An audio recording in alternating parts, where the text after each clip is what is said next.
Hello बच्चों, इस video के अंदर हम बात करने वाले how to attempt physics paper of MST 2024।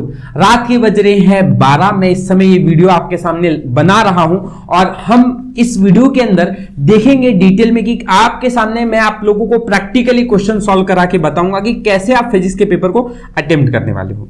पर उसको स्टार्ट करने से पहले मैं आपके सामने कुछ चीजें ला दूं, जैसे कि आप लोगों को बेसिक्स में पहले ये चीज करनी है कि बच्चों आपको सारे चैप्टर्स के फॉर्मूला अच्छी तरह से पता होने चाहिए। इधर आप कोई प्रॉब्लम ना लाओ, क्योंकि देखो आप फिजिक्स के पेपर के अंदर 50 क्वेश्चंस में से आप 25 क्वेश्चन जो होंगे वो एकदम इजी फॉर्मूला ओरिएंटेड रहते हैं। अगर आपको फॉर्मूला नहीं आ रहा है बच्चों तो फिर वो बहुत ज्यादा डिफिकल्ट है, इसको पहले तैयार करना है। फॉर्मूले के लिए आप लोग मेरे वन शॉट वीडियो लेक्चर को देख सकते हो जो 4 घंटे का अपलोडेड है। जरूरी नहीं है उसे देखना, आपके पास अगर ऑलरेडी है तो आप लोग अपने फॉर्मूला शीट सारे अच्छी तरह से पढ़ लो। पर बी केयरफुल कि अगर आपके पास सारे के सारे फॉर्मूलाज नहीं है तो इस वीडियो को जरूर देखना जो अपलोड अभी रिसेंटली किया गया है, 4 घंटे का है और सारे चैप्टर्स वहां पे कवर किए हैं। ठीक है, तो वो आपका पहला काम रहेगा। अगर आपने वो सब चीजें अच्छी तरह से कर ली है तो आप अपने फॉर्मूलाज तो अच्छी तरह से बना लिए हो, याद कर लिए हो। ठीक है, अब क्या करना है, देखो फिजिक्स के अंदर मैंने आपको बताया कि 25 क्वेश्चन बहुत आसान है। दूसरी स्टेज के आप जब फिजिक्स का पेपर आपके सामने आता है तो पहला आपका काम रहने वाला है कि आप देखो कि कौन से क्वेश्चंस, कौन से चैप्टर्स, कौन से कंसेप्ट मैंने पढ़े हैं उस चैप्टर के। अगर चैप्टर ही नहीं पढ़ा है तो वो चैप्टर आप छोड़ दोगे। अगर आपने पढ़ा है तो देखो वो कंसेप्ट कैसा है। अगर वो कंसेप्ट डिफिकल्ट है या वो कंसेप्ट आपने नहीं पढ़ा है तो छोड़ दीजिए। अब करना क्या है, देखो पहले तो आप फोकस करो सॉल्व करने की कि यार पहले 30 मिनट में आपको मैक्सिमम क्वेश्चन सॉल्व करने हैं।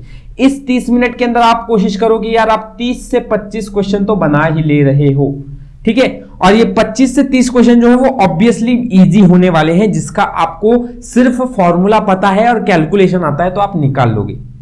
राइट, अब इधर से क्या होने वाला है, अगर आपने 25 से 30 क्वेश्चन पहले सॉल्व कर लिए आसान, तो अब आपके पास जो रिमेनिंग क्वेश्चंस है 30, वो 30 या 20 जो भी क्वेश्चंस आपके बाकी है वो 20 क्वेश्चंस को आप लोगों को अटेम्प्ट करना है अगले 30 मिनट के अंदर, क्योंकि आप केमिस्ट्री को भी आधा घंटा दोगे और देना उतना ही, 1 घंटे का यहां अपने पास पेपर होना चाहिए। अब देख लीजिए बच्चों, अगर 20 क्वेश्चंस हैं उसमें से आपके 5 से 6 क्वेश्चन डिफिकल्ट होंगे। राइट, 25 क्वेश्चन हम मान के चलते कि आपने 25 क्वेश्चन सॉल्व किया तो अगला 25 मिनट में आप 30 मिनट में 25 क्वेश्चन सॉल्व कर रहे हो। अब ये 25 क्वेश्चन में 5 क्वेश्चन बहुत ही ज्यादा डिफिकल्ट होते हैं, उनको अटेम्प्ट करना नहीं है हमें पहले निकालना है। इसके बाद मीडियोकर क्वेश्चंस। अब मीडियोकर क्वेश्चंस 20 से 18 होंगे, डिपेंड करता है कि इजी क्वेश्चंस कितने आए हैं उस शिफ्ट में। तो आप लोगों को वो 20 क्वेश्चंस अटेम्प्ट करने में इधर टाइम लगाना है रिमेनिंग, और अच्छी तरह से इन क्वेश्चंस को निकाल लेना है। लगने दो टाइम, यहाँ पे 1 मिनट, 1.5 मिनट, 2 मिनट, जितना टाइम लग रहा है लगने दो। मैक्सिमम आउटपुट पहली बार आप पढ़कर दूसरी बार क्वेश्चन पेपर को पढ़ रहे हो तो ऑलरेडी आपके दिमाग के अंदर सबकॉन्शियसली इसका कंसेप्ट घूम रहा होगा, आप उस क्वेश्चन को ज्यादा इफिशिएंटली सॉल्व कर लोगे।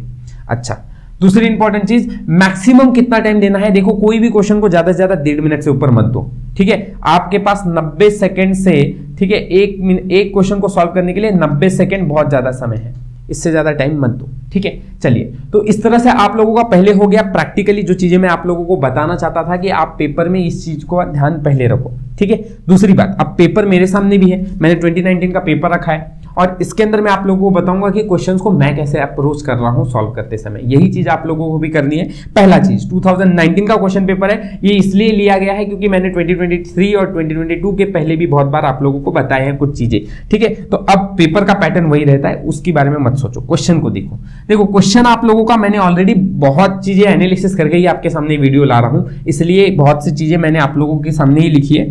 जैसे अभी ये 2019 के पेपर में पहला क्वेश्चन जो है वो है मेरा सर्कुलर मोशन। सर्कुलर मोशन में मुझे पूछा है ratio of surface tension to top to bottom का रेशियो। तो बच्चों अगर मुझे सर्कुलर मोशन का कंसेप्ट ही नहीं आता है और ये टॉप बॉटम रेशियो मुझे नहीं पता है तो वो क्वेश्चन मैं छोड़ दूंगा। अब ऐसे क्वेश्चंस आप पहले ढूंढो जो क्वेश्चंस आप लोगों के लिए बहुत आसान है। अब सामने कैसे दिखेगा सर, फटाफट क्लिक करके क्वेश्चन को देखो जो क्वेश्चन आपको आते हैं। अगर वो चीज आपको नहीं कर ली ना शुरुआत में तो 5 से 6 क्वेश्चन की बस बात है बच्चों। अगर वो क्वेश्चन आपकी इजी सॉल्व किए आपने तो आपका कॉन्फिडेंस लेवल एक अलग ही लेवल पर हुआ।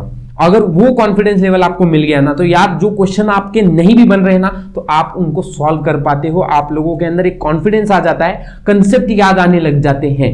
राइट, तो ये चीज आपको करनी है। पहले कुछ समय लग भी गया ना तो चलेगा बच्चों, लेकिन आप लोग पहले फोकस करो कि यार मेरे को जो क्वेश्चंस आते हैं, जो चैप्टर्स मैंने पढ़े हैं, जो कंसेप्ट मैंने पढ़े हैं, उन्हीं को सॉल्व करूंगा।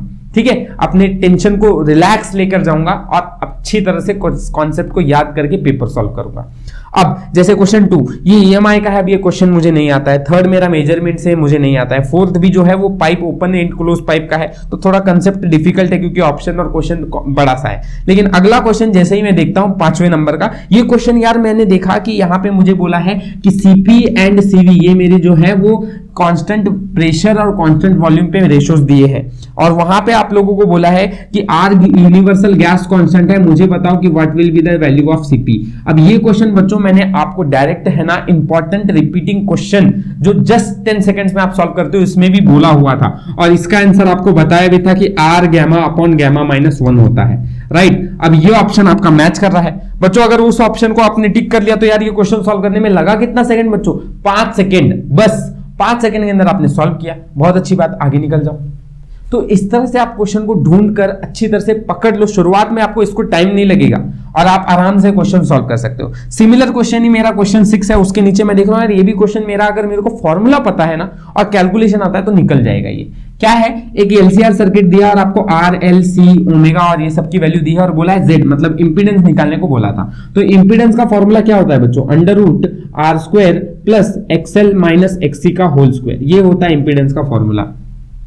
आर मुझे पता है, एल और एच सी दिया है, मुझे एक्सएल एक्ससी नहीं दिया है। मुझे पता है एक्सएल मतलब ओमेगा इंटू एल होता है, एक्ससी मतलब ओमेगा 1 अपॉन ओमेगा इंटू सी होता है। तो बच्चों ओमेगा की वैल्यू 1000 दी है ना, एल की वैल्यू आप लोगों को 0.9 दी है, तो 0.9 इंटू 1000 में अगर करूंगा इसको तो ये मेरा कितना आने वाला है आंसर?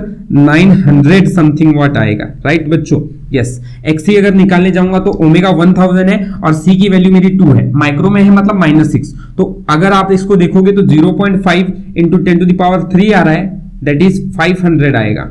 तो एक्ससी और एक्सएल मिल गया है, जस्ट अब वैल्यू रख दो। देखो ये डिफिकल्ट नहीं है, फॉर्मूला पता है, कैलकुलेशन करना पड़ेगा और ये आपको एक्सपेक्ट है बच्चों के आना चाहिए। अब ये आपका 300 दिया हुआ है आर रेजिस्टेंस प्लस एक्सएल मतलब 900 माइनस एक्ससी दैट इज 500। तो ये कितना आ गया? 300 का square that is 900 minus 500 is 400। 400 का स्क्वायर लोगे तो 400 का स्क्वायर इज 1600 समथिंग। ठीक है, 1600 आएगा, लेकिन उसका स्क्वायर है तो 0 पढ़ेंगे। तो ये कितना आ रहा है आप लोगों का? 2000। ठीक है, करेक्ट। तो अब इसके बाद अगर आप 5 को बाहर लोगे या फिर एक काम करते हैं 25 इंटू 10⁻⁴ हो जाएगा, तो 25 बाहर आए तो 5 होगा, 4 का मतलब पावर 2 हो जाएगा, तो 500 आपका आंसर आता है और ऑप्शन आपका ए करेक्ट है। तो ए ऑप्शन अगर आपका आंसर आता है, देखो अगर आपका कैलकुलेशन ठीक था इधर तो आपको ये प्रॉब्लम सॉल्व करने के लिए बहुत कम समय लगेगा और आसानी से आप सॉल्व कर लोगे इसको। ठीक है, यस। अब आगे आते हैं बच्चों, जैसे आपका क्वेश्चन 6 ये था। क्वेश्चन 7 में आपको बोला है the quantity which does not very periodically for a particle performing SHM. ऐसी क्वांटिटी जो पार्टिकल परफॉर्मिंग अगर एसएचएम करेगी तो वो वेरी नहीं करेगी पीरियोडिकली। तो एक्सेलरेशन, वेलोसिटी, डिस्प्लेसमेंट और टोटल एनर्जी, ऐसे आपके 4 ऑप्शंस थे। तो बच्चों आपको पता है कि अगर आप देखोगे तो टोटल एनर्जी रिमेन्स कंजर्व्ड, तो आपका टोटल एनर्जी कहीं पर भी वेरी नहीं करेगा। यार ये डायरेक्ट आंसर था।